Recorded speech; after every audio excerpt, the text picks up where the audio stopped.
자, 93쪽에 도중계획 시설 사업이 나옵니다. 요거는 이제 도중계획 시설 사업이 어떻게 진행될 것인지 흐름을 잡으셔야 되는데,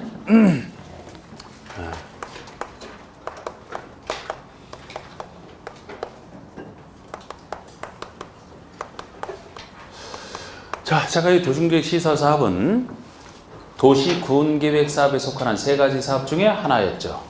제가 공적개발행위라고 했던 도중계획 사업. 그 중에서 이제 도중계획 시설을 설치하는 사업이 됩니다. 세 사업이라서 약간 비슷한데, 도중계획 시설 사업을 하려면 제일 처음에 나오는 게 단계별 집행계획이에요. 단계별 집행계획. 그래서 요 사업을 하는데, 예를 들어 뭐 예산, 돈, 사업 한꺼번에 다 못하겠다. 그래서 집행계획을 단계별로 수립하는 겁니다. 그러니까 이거 예산 집행에 대한 계획이다 이렇게 보시면 돼. 재원을 어디서 조달할지, 나중에 이제 수용을 하게 되면 보상은 어떻게 할지 여러 가지 담고 있는 사업 집행에 대한 계획이 단계별 집행계획인데요. 이 단계별 집행계획 자체는 도중계획 시설을 결정한 때로부터 너무 오래 끌면 안 돼요. 3월 내 수립을 해야 돼요. 3월 내 단계별 집행계획을 수립하게 되어 있습니다. 이거는 수립 기한이고요. 수립 기한 3월. 단계를 나누는 것은 1단계, 2단계, 2단계로 나누고 있어요. 1단계, 2단계, 2단계로 나누되 이 단계를 나누는 기준은 3년이에요. 3년 내에 시행할 것은 1단계 집행계획에, 3년 후에나 시행할 것은 2단계 집행계획에 이렇게 놓습니다. 요것이 작년 시험 볼 때까지만 해도 2년 내 수립해야 됐어요. 올해부터 3월로 바뀐 것이. 올해부터. 이건 똑같고. 근데 이렇게 바뀌고 났더니 기억하기는 숫자 더 낫지 않습니까? 월이냐 년이냐는 차이가 나지. 다 3이네. 3년 내 3년, 그죠? 3월. 자, 이렇게 단계별 집행계획이 수립됐다. 그러면 그 다음에 뭐가 나와야 돼요? 자연스럽게 시행자, 누가 할지를 정해야지. 누가 할지를 정하는 시행자. 도시계획 사업 세 가지에서는 사업 시행하는 사람을 시행자라고 얘기를 합니다. 법마다 다 부르는 게 다르죠. 뭐 건축법에서는 건축주, 주택법에서는 사업주체, 여기서는 시행자. 이 사업 시행자를 정하는 게 나와야 되는데, 시행자는 주로 행정청 시행자, 행정청이 시행자와 행정청이 아닌 비행정청이 시행자, 크게 둘로 나눠집니다. 보통 이런 공익성 있는 사업이라면 당연히 행정청이 시행자가 되는 게 보통인데, 행정청만 된다 그러면 헌법 위반이 돼요. 평등권.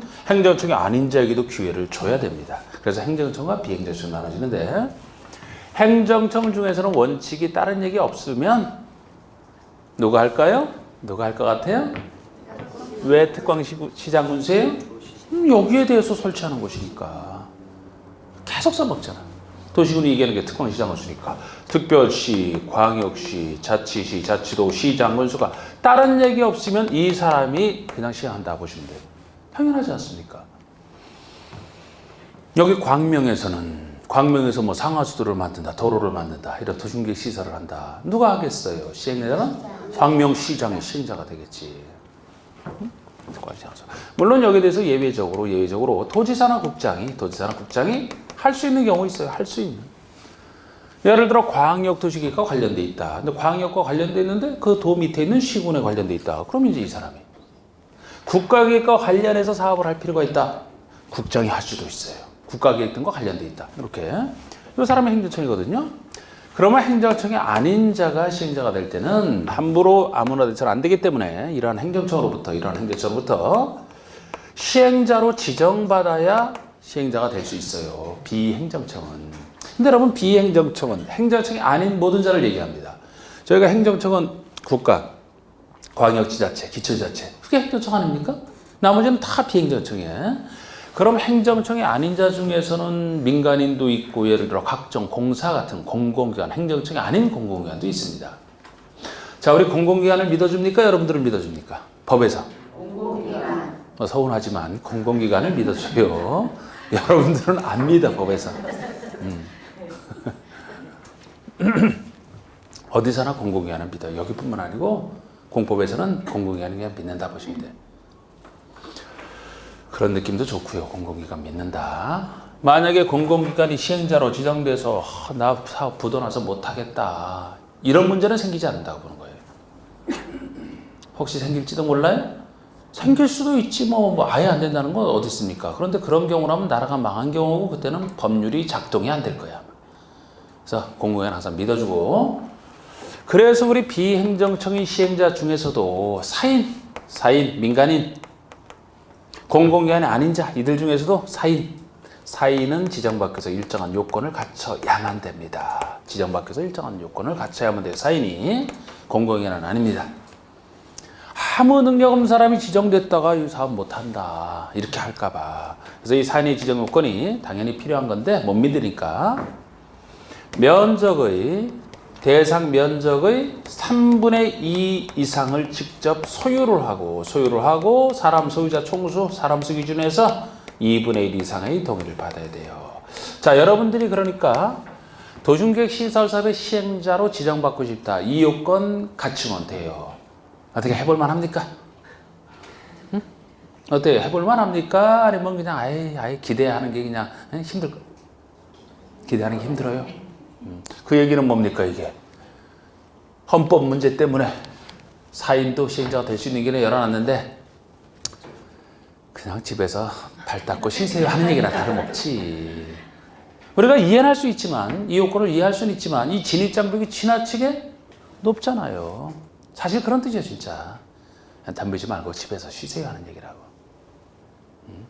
헌법 때문에 기회는 적지만 아니 이거 사유자 총수 2분의 1 이상 동의라면 그동안 뭐 그 신뢰 많이 쌓아놓고 뭐 말 잘하고 뭐 그러면은 이건 얻을 수 있다고. 근데 이게 엄청난 거잖아. 도로를 건설한 데는 도로 건설 부지의 3분의 2 이상을 직접 소유하고 있어야 돼요. 이게 센 거라니까. 그래서 일단 사인의 지정 요건이라는 거. 예를 들어 토지주택공사가 시행자로 지정받기 위해서는 일정 요건 자체가 틀리는 얘기예요. 행정청이 아닌 자 중에서. 이해가 되시면 고개를 끄덕끄덕 해야 제가 다 넘어가지. 계속 반복하잖아. 이해되죠? 네. 요거를 잘 보라고, 요거를. 이 숫자보다도 요거를 사인. 자, 그러면 이제 시행자가 됐으면 항상 시행자가 됐다고 해서 바로 사업 못 하잖아요. 사업할 수 있는 권리를 취득해야 되잖아. 그 단계가 뭡니까? 실시계 인가고시요? 실시계 인가고시. 처음 하시는 분들이 자연스럽게 생각을 하셔야 돼. 이런 걸. 아니, 어디서도 그렇잖아요. 우리 공법적 규제를 통과해야 되잖아. 예를 들어 본인 땅에 건물 하나 지을 때도 건축법에 따라 짓는다 그러면 건축주 마음먹는 순간에 건축주가 되고 건축주가 바로 건축 못하잖아요. 건축하시는 권리 취득 그게 건축 허가를 받는다 그런 얘기를 하잖아. 여기서는 큰 사업이니까 이렇게 표현을 하는 거죠. 시행자가 지정됐으면 실시계획을 만들어서 인가를 받아라. 실시계획 누가 만들겠습니까? 실시할 사람 시행자가 만들겠죠. 나는 앞으로 이 사업을 이런 식으로 실시할 계획입니다. 실시계획을 이 사람이 만들어서 내가 만들었는데 이렇게 해도 되는지 물어보는 게 인가예요. 인가권자 행정청에게 인가를 신청하게 되면 인가권자가 딱 보고 이런 식으로 하면 되겠다라고 판단해주면 한번 해보라고 여기에 대해서 인가를 내주고 그 사실을 고시하는 게 인가고시가 되겠습니다. 이 인가라는 것이 허가랑 좀 다른 개념인데 무엇이 허가고 무엇이 인가인지 설명을 하면은 오히려 헷갈려요, 여러분들이. 사실 여기서도 인가라고 하지만 강학상 특허라고 봐야 돼. 그러니까 그건 이제 그 학자들이 얘기하는 게 뭐 인간이 허가니 특허니 막 구별하는 게 있거든요. 이 법 만드는 사람도 잘못 만들었다고 해서 막 비판하고 그래. 시험에는 안 나와요. 그러니까 신경 쓰지 마시라고. 괜히 알았다가 헷갈리고.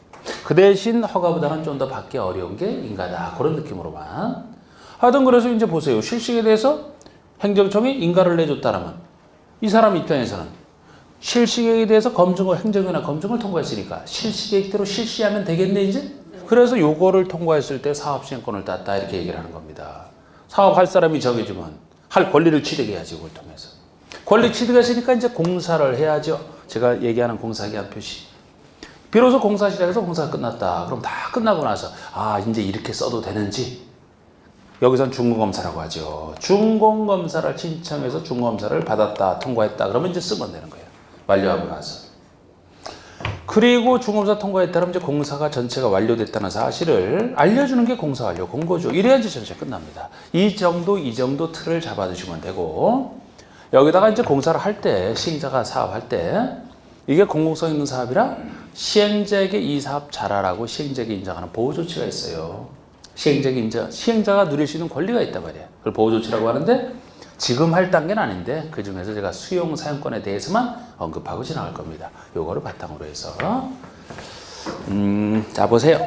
이제, 도시공구역 시설 사업에서 2번 단계별 집행계획부터 나오지 않습니까? 단계별 집행계획 양가로 2번 보시면 특광시장우수는 그 관할구역을 책임지는 특광시장우수가 이제 도중계획 시설에 대해서 도중계획 시설 결정 고시일로부터 3개월 내에 재원 조달 계획이나 보상 계획 등을 포함하는 단계별 집행계획을 수립해야 된다. 3월 내 수립이에요. 이렇게 수립기한이잖아. 3월 내 수립. 다만 영의 정하는 법률에 따라 이 영의 정하는 법률에 나중에 들어간 게 뭐 정비법 등 해서 그걸 제가 표시를 해놨는데 나중에 나온 것이라 이 정비사업과 관련된 그런 법률에 따라 도시군 관리계획 결정이 의제되는 경우에는 2년 내 수립할 수 있다. 그래서 그냥 이렇게 예외 2년짜리도 있는데 원칙 3월 내를 하는 거 이제 그 정도 해놔도 괜찮을 것 같아요. 예외까지 이게 옛날에 2년짜리였잖아. 3월 내 수립하라. 예외 있지만 양가로 2번에 동그라미 1번 단계별 집행계획은 1단계 집행계획과 2단계 집행계획으로 구분하여 수립을 하되 1, 2단계로 구분하여 수립을 하되 3년 기준으로 나누잖아요. 3년 내에 시행하는 사업은 1단계 집행계획에 3년 후에나 시행하는 사업은 2단계 집행계획 포함되도록 하라. 이렇게. 그럼 그 다음에 나오는 게 3번의 시행자 아닙니까? 시행자라면 행정청과 비행정청으로 나눌 수 있고 행정청이라면 방금 1번의 원칙 특광시장원수. 특광시장원수는 이 법 또는 다른 법률에 특별한 규정이 있는 경우를 제외하고는 관할구역 안의 도시공계획 시설 사업을 시행한다. 그러니까 다른 일 없으면은 특광시장원수가 각각 시행자가 된다는 얘기잖아요. 근데 여기에 대해서 이제 예외. 방가로 2번. 방가로 2번에 국장과 도지사가 나오잖아요. 국장은 국가계획과 관련되거나 그 밖에 필요하다고 인정되는 때에는 특광시장으로서 의견을 들어 직접 사업을 할 수 있다. 뭐 국가계획과 관련돼 있으면 국장이 나서서 할 수 있다. 그 아래 도지사는요. 광역도시계획 등과 관련돼 있으면 직접 할 수도 있다. 이게 행정청입니다. 그럼 그 밑에 비행정청 나오죠. 동그라미 1번에 행정청 외의자는 국장, 시도지사, 시장군수 즉 행정청으로부터 시행자로 지정을 받아 사업 시행을 할 수 있다. 즉 행정청이 아닌 자는 행정청으로부터 지정받아야 된다는 걸 아까 얘기했고요. 여기서도 동그라미 2번과 3번 다르지 않습니까? 동그라미 2번처럼 지정 요건 없이 지정받을 수 있는 자. 요거는 박스에 1번 국가지자체 행정청부터 시작해서 그 아래 각종 공공기관, 지방공사, 각종 공사. 법에서 항상 믿어주는 사람들. 요 사람들은 지정 요건이 필요 없다는 거죠. 그런데 동그라미 3번 보시면 위 동그라미 이 외의자니까 제가 요거를 민간인 사인이라고 표현했던 거잖아. 민간이 됐든 사인이 됐든 공공기관이 아닌 자. 요런 자가 시행자로 지정을 받고자 할 때는 대상 토지 면적의 3분의 2 이상을 소유하고 총수 2분의 1 요건을 갖춰야만 됩니다. 사인의 지정 요건이라고 했던 거예요, 이것이. 자, 그럼 시행자 파트 끝났고, 시행자 파트 끝났다면 자연스럽게 이제 실시계획 인가고시 파트가 나오겠죠. 자, 4번에 1번 실시계획 작성. 도중계획 시설 사업의 시행자는 도중계획 시설 사업에 대한 실시계획을 작성해야 된다. 당연히 시행자가 작성하겠죠. 작성한 다음에 인가권자에게 인가를 받겠죠. 그죠? 그게 그 아래 양가로 2번이죠. 실시계획 인가 보시면 넘겨보시면 사업의 시행자는 실시계획을 작성하면 국장이 지정한 시행자는 국장의 인가, 그 밖의 시행자는 시도지사, 대도지사의 인가를 받아야 된다. 여기서도 인가권자도 뭐 우리 앞에서 관리계획 결정권자랑 비슷하지 않습니까? 관리계획 위반이 아까 행정청이 시행자고 인가를 받는다면 마치 결정권자처럼 시도지사, 대도지사, 예외 국장, 그죠? 그런데 이런 거 뭐 잘 나오진 않아요, 평상시에. 그냥 이렇게 행정청의 인가를 받고 인간 사람이 방가로 3번처럼 고시하면 이게 실시계획 고시다. 그럼 사업 시행권 땄으니까 이제 막 사업을 이제 열심히 하면 돼요. 자, 90 넘겨보시고 99쪽에 시행자 보호 조치. 이제 사업 시행을 하면서 시행자에게 일정한 권리를 인정해주는 사업 잘하라고. 이게 시행자 보호조치로서 나중에 이제 시행자가 가지는 권리이기 때문에 딱딱 짚어나가면 돼요. 별로 어려운 부분은 없는데 이 중에서 양가로 이번 수용 사용에 대해서만 조금 더 제가 설명을 지금 드리겠습니다. 수용 사용에 대해서. 네. 자, 우리 수용 사용에 대해서는 자, 어떤 땅을 수용하거나 사용할 수 있는 권리가 수용 사용권인데 자, 이게 필요한 땅이고 사업 시행자가 뒤에 잘 들리는 거죠? 이 땅 이제 소유자가 있다라고 했을 때, 이 땅을 소유하고 있다라고 했을 때, 사업을 해서 수용한다라는 얘기는 시행자가 이 소유자의 소유권을 시행자가 가져오는 게 수용입니다. 사용이라고 하면 사용권만 가져오기 때문에 이 사람의 소유권을 인정해 준 상태에서 사용권만 가져오는 거예요. 그럼 사용을 하게 되면 이제 사용료를 나중에 내야 되겠지. 자기 소유권이 없으니까. 선택이에요. 수용할 수도 있고 필요하면 사용할 수도 있는데 주로 뭘 하겠습니까? 이게 속 편하지. 대부분 이걸 하는 거야. 선택이지만. 그래서 여기에 포인트를 더 한번 말씀드리면 자, 우리 수용 사용에 대해서는 여기서 정하고 있는 특별법이 있어요. 여기를 정하고 있는 전문법이 공익사업을 위한 토지 등의 취득 및 보상에 관한 법률이다. 너무 길어서 제가 줄여서 공토법이라고 얘기하는 공익사업을 위한 토지 등의 취득 및 보상에 관한 법률 공토법이 있거든요. 근데 이 법에 들어가면 제일 먼저 나오는 게 공익사업이에요. 공익사업의 개념이 쭉 열거되고 있어요. 1조에 공익사업이 쫙 정의가 되고 있어요. 왜 이게 나왔냐면은 사익을 해서는 수용 못해. 사익의 우열이 어디 있습니까? 사익에. 그러니까 사익을 해서 남의 소유권을 뺏어놓은 수용은 안 돼요. 공익사업을 위해서만 수용은 예외적으로 허용이 되는 겁니다. 그래서 여기서 열거하고 있는 공익사업 중에 하나에 해당되어야 수용 사용을 할 수 있다라고 보시면 돼요. 그러면은 이 사업을 인정받아야 되는데 그것이 이쪽 법에 의한 사업인정 절차입니다. 사업인정 고시 절차예요. 이 말이 아니 시행자가 자기가 하는 사업이 여기에 해당하는 공익사업이라고 아무리 우긴다고 누가 믿어줍니까? 행정위원회 검증을 해줘야지. 그래서 사업을 인정해준다. 어떤 사업, 여기 있는 공익사업인지 아닌지를 행정위원회 인정해주는 걸 사업인정 고시라고 하는 거예요. 그러면 시행자는 수용 사용을 하기 위해서는 사업인정을 신청합니다. 행정처에게. 여기 입주법에서 이제 국장에게 신청을 해요. 그러면 국장이 딱 보고 당신이 하는 사업 여기 해당하는 거 맞네. 이게 사업인정이에요. 사업인정하고 고시를 하면은 이걸 받았을 때 시행자는 본격적인 수용 사용 절차를 진행할 수 있다고 보시면 돼요. 이거 통과했을 때 공익사업인지 인정받았기 때문에. 그러면 수용 사용 절차를 할 때 크게 취득하는 건 두 가지 취득이 있습니다. 협의 취득과 재결에 따른 취득. 이 두 가지가 있어요. 재결에 따른 취득. 요걸 먼저 시도하고 안 될 때 요겁니다. 순서가. 그래서 이 협의 취득이 제일 깨끗한, 제일 깔끔한 취득이에요. 요 시행자와 소유자 간의 협의에 따라서 취득하는 걸 얘기하니까 아무 문제가 없다고. 아무 문제가 없어요. 먼저 이거를 시도하는데 시행자가 이제 제시를 하죠. 내가 얼마에 당신 거를 수용하려고 하는데 어떻게 생각하십니까? 요 사람이 오케이 하면 협의가 됐고 그때는 협의된 금액을 지급하고 소유권을 그냥 넘겨받으면 깨끗하게 끝나는 거예요. 그런데 이 사람이 협의를 끝까지 안 해준다. 돈 더 받으려고 하다가 계속 안 해준다. 협의가 안 됐어요.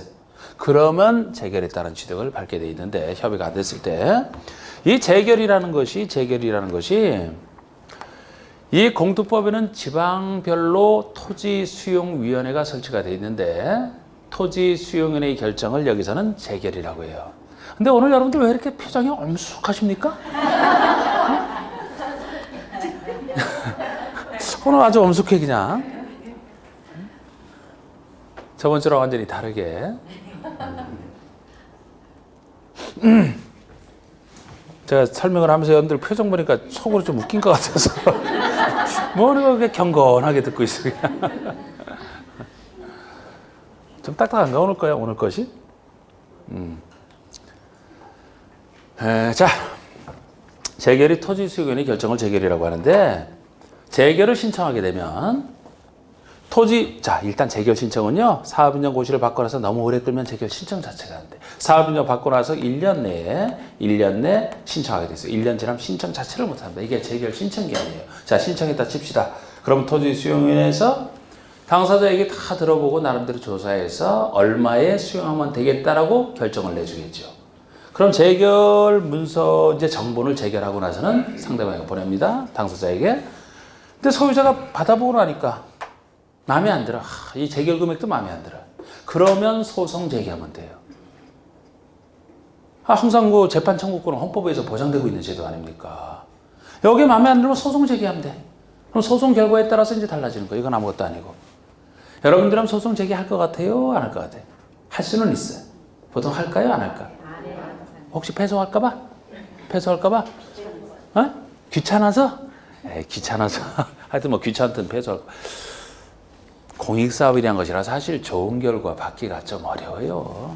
그래서 내가 아는 사람도 한번 제기했다가 그냥 패소돼서 그냥 다 본인이 다 돈 다 내고 공익사업이라는 것이라. 그래서 만약에 소송 제기할 수 있는데 소송 제기 없이 일정 기간만 지났다 그럼 재결서는 확정이 돼요. 확정되면은 시행자는 재결서에 적힌 가격을 소유자에게 지급하는 순간에 그 물건에 대한 소유권은 법률 규정에 따라 시행자 것이 되는 거예요. 시행자에게 소유자에게 주는 순간에 이 사람이 안 받겠다고 도망다니면 공탁하면 주는 것이 되죠. 그 순간에 소유자 것이 시행자 것이 되는 거예요. 이게 재결에 따른 취득. 좁은 의미의 강제 수용. 이게 이제 재결에 따른 취득. 이렇게 보시면 돼요. 그런데 지금 제가 전반적인 얘기를 쭉 해드렸는데 우리 공법에서는 수용 사용에 대해서 네 군데서 인정하고 있거든요. 네 군데서. 공익사업에 할 수 있다니까요. 그러면 우리 공법상 공익사업 세 가지 있잖아. 도시계획 시설사업, 또 도시개발사업, 또 정비사업. 도시계획사업, 공적개발행위 세 가지. 그 세 가지 사업에서 시행자에게 수용사건을 주는 거예요. 그래서 우리가 지금 여기서 지금 배우고 있는 거고 또 하나는 주택법상 주택건설사업에서 인정합니다. 그런데 세 가지 도시계획사업은 자체로 공공성이 있기 때문에 공공이든 민간이든 시행자의 권한이지만 주택법상 주택건설사업은 자체로 공공성 있는 사업이 아니에요. 그죠? 주택건설사업은 뭐 꼭 공공성이 있다고 볼 수 없잖아. 그래서 그쪽 법에 따라 수용 사용할 때는 요건이 까다로울 수밖에 없어요. 그것이 공공사업이 아니기 때문에 별도의 공공성을 갖춰야 되거든, 거기서는. 그래서 나중에 보시면은 모든 사업 주체가 아니고 민간인은 못해. 공공사업체만. 여긴 민간인도 한다니까, 민간 시행자라도. 시행자 되기 어려워서 그렇지, 되면 할 수 있어요. 그쪽에서는 공공사업체만. 공공사업체라 하더라도 민영주택 지을 땅은 안 돼요.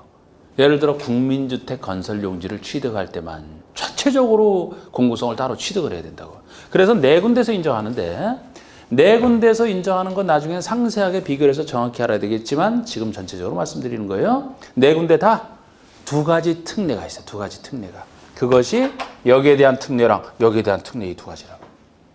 그러니까 네 군데서 다 이런 특별 규정이 있으면 그 특별 규정을 먼저 쓰고 없는 부분에 대해서 공토법을 준용한다 이렇게 보시면 되거든요. 두 가지 특별 규정. 원래대로라면 사업인정을 받아야 된다니까요. 그런데 이거 받을 필요 없어요. 받을 필요 없다. 왜? 이거 받은 것으로 보니까. 어차피 네 군데 사업에서 요것과 비슷한 절차를 거치게 되면은 요거 받은 것으로 본다 이렇게 처리를 하거든요. 그러니까 따로 받을 필요 없어요. 자, 우리 도중계획 시설사업. 아까 배웠던 저 절차를 거쳐야만 되죠? 사업원에서는 저 절차를 거쳐야만 돼요. 저 절차 중에서 여기 사업인정고시와 비슷한 절차가 있어요. 찾아보세요. 실시계획 인가고시? 응? 자신있게. 실시계획 인가고시? 내기 걸어도 돼요? 아, 자신있게 하라는 얘기야. 그러니까. 저거지. 실시계획 인가고시를 통해서 인가권자가 행정처이지, 그죠? 이렇게 사업해도 되는지 검증받은 거잖아, 행정처에게. 여기 사업인정이 뭡니까? 행정기관이 당신이 하는 사업이 공익사업인지를 검증해 준 게 사업인정이잖아. 그러니까 저쪽에 실시계획 고시가 있다 그러면 사업인정 받은 것으로 봅니다. 다른 데서도 이런 식이에요. 단지 이제 개발법에서는 약간 시기가 달라지는 게 이유는 있어요, 그게. 근데 지금 전체적인 거 말씀드리는데 실시계획 고시가 있으면 사업인정 받은 것으로 본다. 그럼 저쪽에서는 시행자가 실시계획 고시만 있으면 이제 수용 사용 절차를 본격적으로 진행할 수 있다. 요거 통과하지 않아도 이렇게 보는 거죠. 또 하나가 재결 신청 기한 1년. 요건 네 군데서 여기에 대한 특례를 다 인정하기 때문에 1년 내 재결 신청한다. 다 틀려 그러면. 너무 짧다고 보는 거예요. 사업 시행기간 내만 하면 된다. 여기라면은 실시계획에서 사업 시행기간을 정하지 않겠습니까? 예를 들어 실시계획에서 사업 시행기간을 5년을 정해놨다 그러면 그 기간 끝나기 전에는 언제든지 재결 신청이 가능하다고. 이 두 가지 특례 빼놓고 나머지는 공토법 준용. 자, 보십시다. 양가려분의 토지의 수용 사용 보시면 동그라미 1번에 도중계획 시설사업의 시행자는 도중계획 시설사업에 필요한 다음과 후의 물건이나 권리를 수용 또는 사용할 수 있다. 시행자의 권한이란 말이에요. 도중계획 시설사업도 공익성 있는 사업으로 봐서 수용 사용이 가능한데 동그라미 3번 보세요. 도중계획 시설사업을 위한 수용 사용에 관하여는 이 법의 특별한 규정이 있는 경우를 제외하고는 공익사업을 위한 토지 등의 취득인 보호사에 관한 법률 너무 길죠, 그죠? 공토법을 준용한다. 특별한 규정이 특례고 아까 특례 두 가지 그거 빼놓고 나머지 내용에 대해서는 공토법을 준용한다잖아. 준용할 때 우리 특례 두 가지 4번에 특례 두 가지가 나와 있잖아. 기억번에 공토법을 준용함에 있어서 실식의 고시가 있은 때에는 공토법 규정이나 사업인정 및 고시가 있은 것으로 본다. 언제 사업인정 받은 것으로 보느냐? 실식에 고시가 있으면.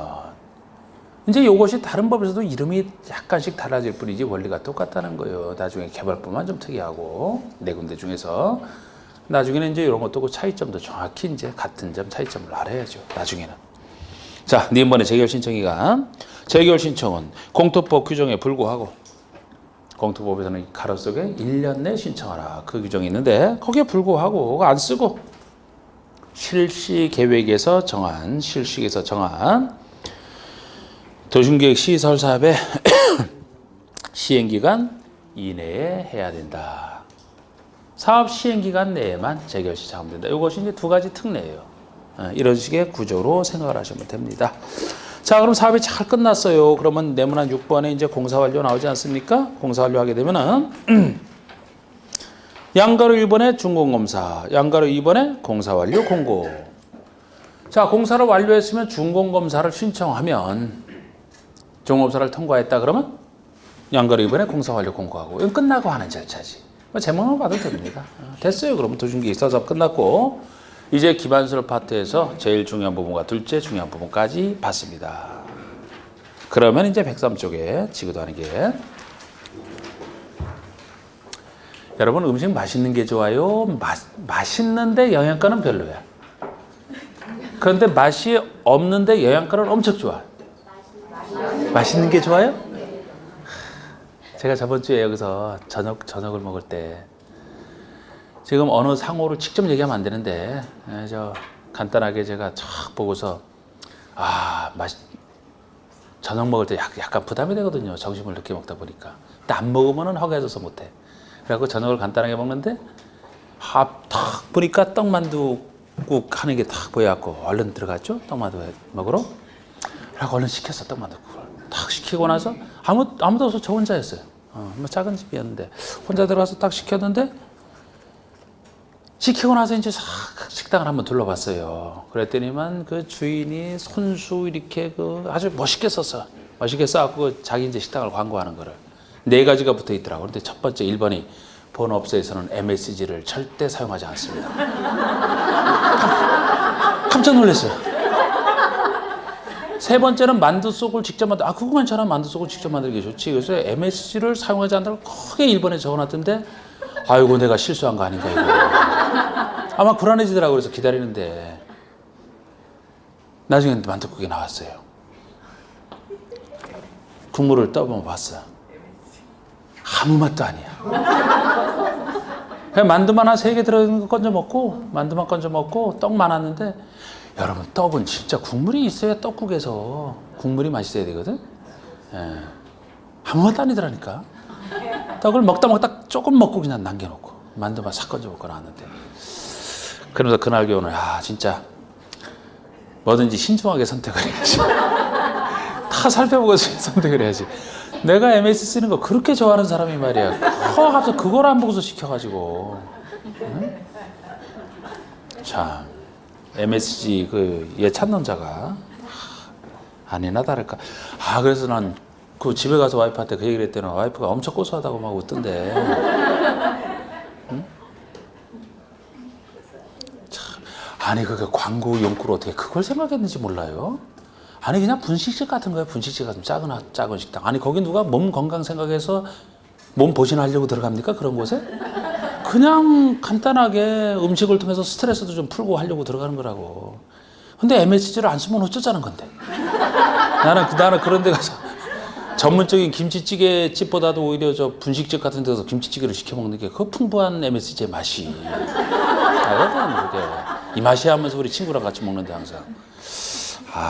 여러분들 그 잘 보고 가요. 그래서. 그러니까 손님이 없지 그렇게. 그 저녁 시간에도 저만 있었다니까. 저만 혼자. 안녕히 가시라고 인사를 하는데 그냥 뭐 안녕히 갈 기분이 아니더라고.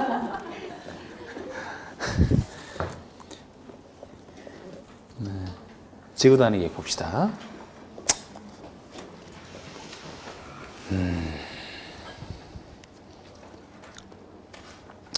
자, 이게 관리계획의 5번째 내용이죠. 자, 지고 다니기라는 것은 개발하려고 보존하려고. 어떤 목적으로? 주로 개발하려고. 특광시군의 전부, 일부. 특광시군 전부는 없어요. 작은 거. 특광시군의 일부에 대해서 주로 개발하려고 하는 게 지고 다니기라 했습니다. 그러면 여기서도 2절처럼 지고 다니기의 구역이 먼저 지정이 돼야 되고 거기에 대해서 나중에 지고 다니기 들어서는 겁니다. 자, 그러면 자, 어디를 개발하고 싶을 때 지고 다니기의 구역을 먼저 지정을 해야 돼요. 순서가 도시군 관리계 결정을 해서 지고 다니기 계획 구역을 지정을 합니다. 지고 다니기 수립할 땅, 지고 다니기 수립할 땅, 지고 다니기 구역을 먼저 지정을 하고 구역이 지정됐을 때 여기에 대해서 이제 지고 다니기를 세우게 돼 있는 거죠. 순서가. 자, 먼저 구역 지정을 보는데 구역 지정을 본다면 이제 틀을 잡으실 때 여러분들이 항상 지역이 기본적으로 깔려 있으니까 도관농자가 기본적으로 깔려 있으니까 주로 이제 도시 지역에 있는 땅이냐 관농자, 비도시냐 크게 이렇게 이제 나눠서 볼 수는 있어요. 여기는 주로 개발할 땅이고 여기는 주로 보존할 땅이라고 했잖아요. 그런데 이것은 제가 주로 지역의 일부를 개발하려고 한다 그랬죠? 그러면 기본적으로 지고 다니기 구역은 여기 주로 지정할까요? 여기에 지정할까요? 여기에 주로 지정하겠지. 개발할 땅이니까. 그런데 제가 도시지역을 주로 개발할 땅이라고 했지 개발만 하는 것은 아니죠? 주로 개발 쪽에 치우쳐 있다고 그랬죠? 도시지만 개발 안 하고 보존하는 땅도 있단 말이에요. 그렇기 때문에 구체적으로 도시지역에 있는 수많은 땅들 중에서 지정할 수 있는 곳도 있고 지정할 수 없는 곳도 있어요. 주로 지정을 하는 곳이 많지만 반대로 비도시가 보존할 땅이라고 해서 보존만 있는 건 아니거든요. 기본적으로 여긴 보존할 땅이니까 원칙적으로 지정은 못한다고 보시는데 그런데 비도시라 하더라도 개발할 수 있는 땅이라면 예외적으로 지정이 가능하겠죠? 주로 개발하려고 하니까. 그래서 이걸 다시 나눠보면 도시지역에 있는 땅을 다시 나눠보면 원칙이 지정할 수 있는 곳이요. 임의적 지정 대상 지역 지정할 수 있는 곳 이거를 먼저 따지는 겁니다. 개발할 필요가 있으면 지구 단위 계획을 지정하고 필요 없으면 지정 안 해도 되거든요. 그래서 보통 지정할 수 있는 곳, 도시적에 있는 수많은 땅들 중에서 어디에 대해서 지정할 수 있느냐, 이것이 원칙이 되는 것이고 양도 제일 많습니다. 그런데 예외적 현상으로 지정을 해야만 되는 곳이 있어요. 필요적으로, 의무적으로 지정을 해야만 되는 곳이 있어요. 지정할 의무가 있다는 것은 예외적 현상이죠. 그래서 이게 크게 두 가지인데 요거는 암기할 수밖에 없어요. 암기할 수밖에 없어요. 요게 내용이 많지만 요건 이해하시면 돼요. 그리고 비도시지만 예외적으로 비도시 지역이지만 개발할 수 있는 곳에 세 군데 예외적으로 지정할 수 있는 곳이 있어요. 요렇게 틀을 잡고 자, 요거부터 들어가는데 제일 양 많은 거 들어가는데 요거는 이제 제가 11월에 할 때도 느낌은 작게 해드렸다고. 도시적에는 수많은 땅들 중에서도 개발 목적인 땅이 있고 주로 개발 목적인 땅이 있고 반대로 주로 보존할 목적인 땅 크게 두 가지로 나눌 수 있을 때 개발 목적인 땅이면 지정할 수 있어요 없어요? 지정할 수 있다. 보존 목적이면 안 된다. 이 원리 아니 개발 목적으로 지정을 했으면 요거를 지정을 해서 개발한다 아무 문제 없고 오히려 장려할 일이에요. 개발이 잘 되겠네. 근데 보존 목적으로 지정되어 있는 땅이면 보존해야지 이걸 지정해서 개발을 한다. 보존할 땅이 훼손돼서 안 돼. 파괴돼서 안 돼. 그래서 개발 목적이면 가능하고 보존 목적이면 안 되고 지정할 수 있는 거 판단할 때 논리입니다. 자, 그럼 판단을 해보세요. 뭐 새로 나오는 용어가 나온다라고 해서 두려워할 거 없어요. 그 말을 분석해서 개발 목적인지 보존 목적인지 그것만 따지면 되거든요. 자, 대지 조성 사업지구 어떻습니까? 지정할 수 있을 것 같아요? 안 될 것 같아요? 있을 것 같아요. 대지 조성 사업이면 개발할 사업이죠? 네. 택지개발지구? 있어요. 준산업단지? 있어요. 오, 왜 이렇게 잘해요? 도시개발구역? 있어요. 정비구역? 있어요. 관광단지? 있어요. 공원? 오, 잘했어. 아, 완벽해져. 여러분들이 너무 잘 따라오셔갖고 또 조금 일찍 끝날지도 모르겠네. 걱정이네. 일찍 끝날까봐. 관광단지는 관광지로 개발하겠다는 얘기예요. 공원이랑 달라요. 공원은 보존할 땅이니까 지정해선 안 돼. 요걸 헷갈리는 분이 있더라고. 관광단지랑 공원을. 공원은 개발하는 곳이 아니에요. 여러분들 도시에 있는 공원이란 설악산 국립공원 한번 생각해봐요. 공원 중에 하나죠? 거기 개발하는 데요? 보존하는 데요? 거기 들어가기 전에 막 밥 먹을 수 있는 데 있죠? 거기는? 그건 관광지지. 근데 설악산에 들어가기 전에 어디서 밥을 주로 먹지? 그 직전에도 별로 없는 것 같은데? 그 바닷가 그 올라가는데 그쪽인가? 그 이름이 생각 안 나는데. 거기 무슨 저 바닷가에서 이렇게 쭉 올라가면 이제 설악산 나오잖아. 바다에서. 예? 글쎄 한 군데 무슨 한 구 있는데. 하여튼 뭐 그래요. 그러니까 그런 데가 관광단지지. 큰 옛날부터 있던 절이 있는 곳이다. 그러면 이제 거기는 그 안쪽은 공원일 것이고 그 절 입구 들어가기 전에 막 식당 막 들어서 있는데 쭉 있죠, 그죠? 그건 이제 관광단지일 거고 관광 특구나 해운대 같은 데고 완전히 다르잖아. 그런데 만약 공원에는 지정할 수 없다 그랬는데 만약에 그곳에 꼭 개발을 해야 될 필요성이 있다면 공원인 상태에서 못한다 그랬죠? 공원을 해제하고 해야 돼. 해제하면 이제 보존할 땅이 개발할 땅이 돼버리니까. 여러분 개발제한구역에 지정할 수 있나요? 개발제한구역에? 안 돼요? 개발을 막으니까? 도시자연보호구역은? 시가와 조정구역은? 안 되죠. 시가와 조정구역이 시가와 유보기간 동안 개발 못하게 막는 곳이라고 했잖아. 그런데 그곳에서 꼭 하고 싶다라면 각각 지금 제가 얘기한 곳은 해제를 해야 돼.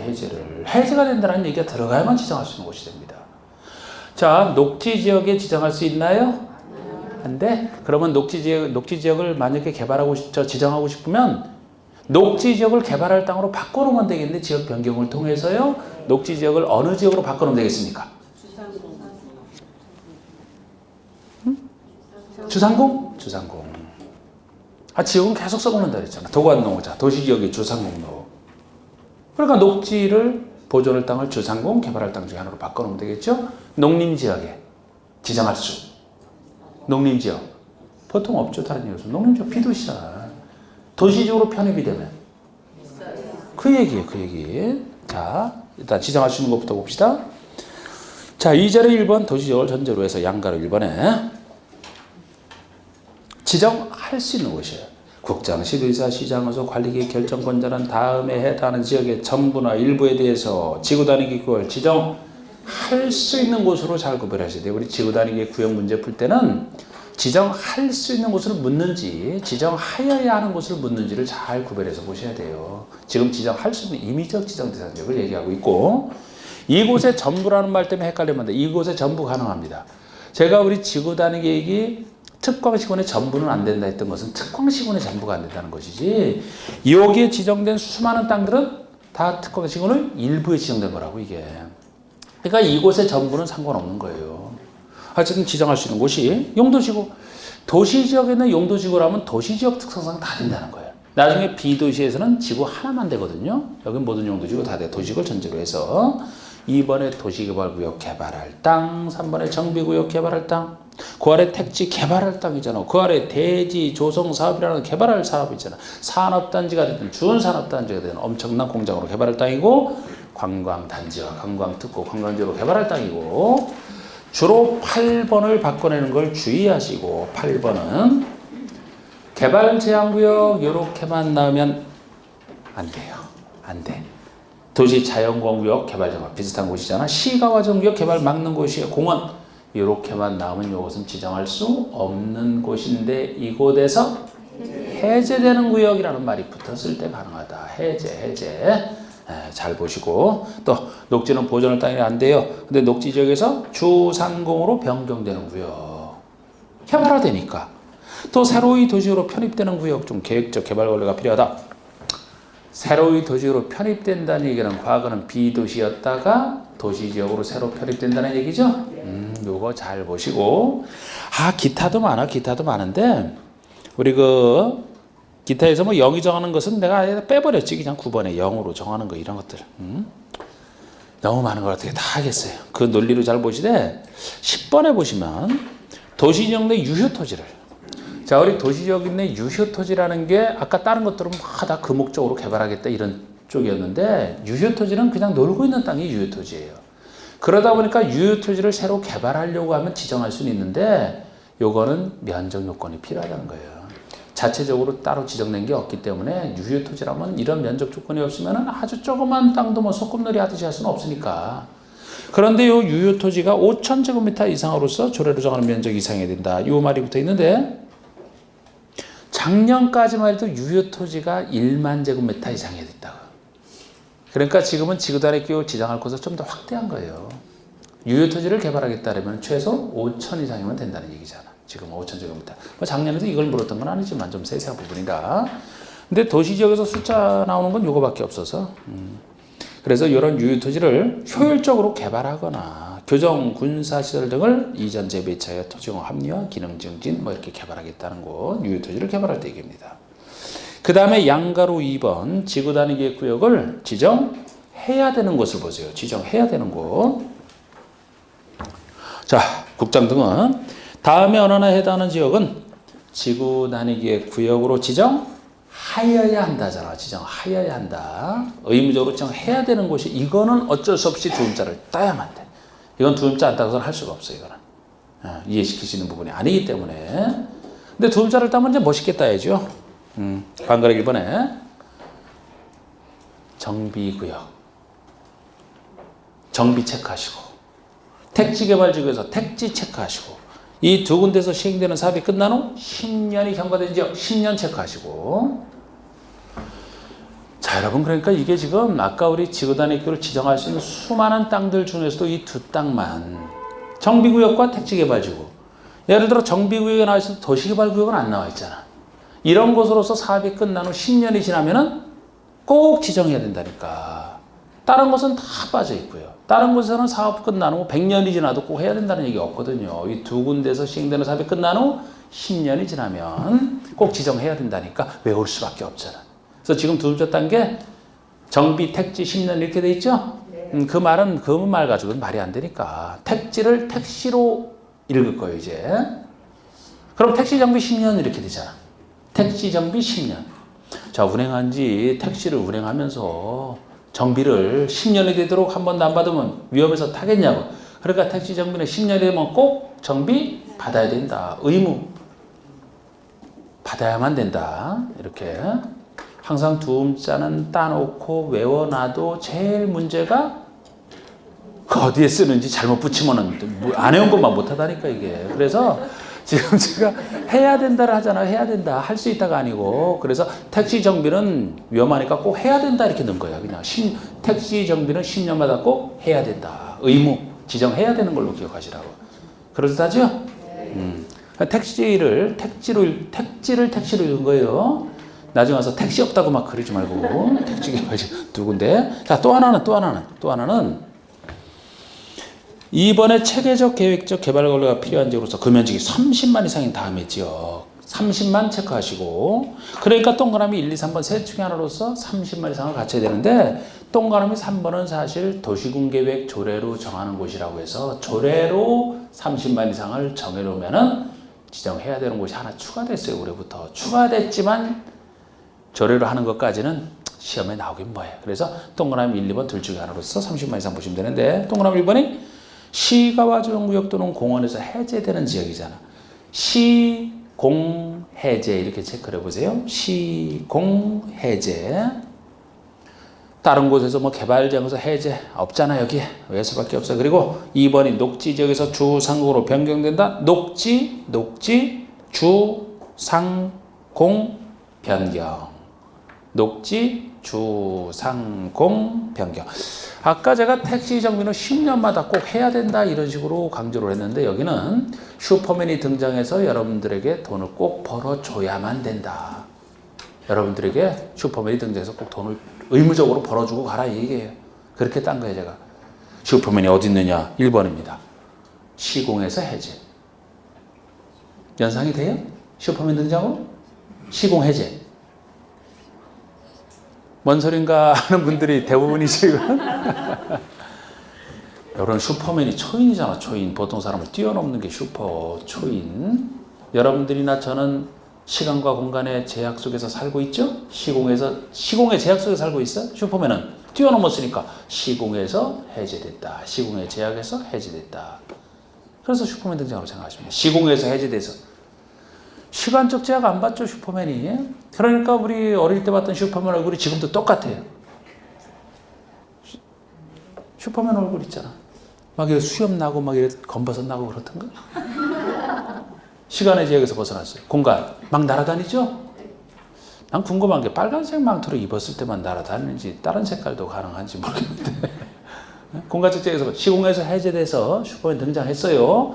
왔다가 그냥 사라지면 아무 의미 없어. 와서 뭐를 해줘야 되느냐. 여러분들이 녹지 지역에 땅을 투자해놨는데 녹지를 주상공지역으로 변경해달라는 거예요. 해주라는 거야. 그러면 돈 엄청나게 올라가겠죠? 그것도 규모 30만 이상 대규모로. 여러분들의 바람을 담아서 시공에서 해제돼서 슈퍼맨 등장으로 생각하시고 시공에서 해제돼서 나타나서 녹지를 주상공으로 30만 제곱미터 이상 변경해야만 된다. 해야만 된다. 그렇게 외워두세요. 그렇게. 어쩔 수 없어 이거는. 그리고 외우는 거는 자꾸 해야 돼. 자꾸 하다 보면 이제 그려져 이게. 자 그러면 일단 여기까지. 자 10분 쉬세요.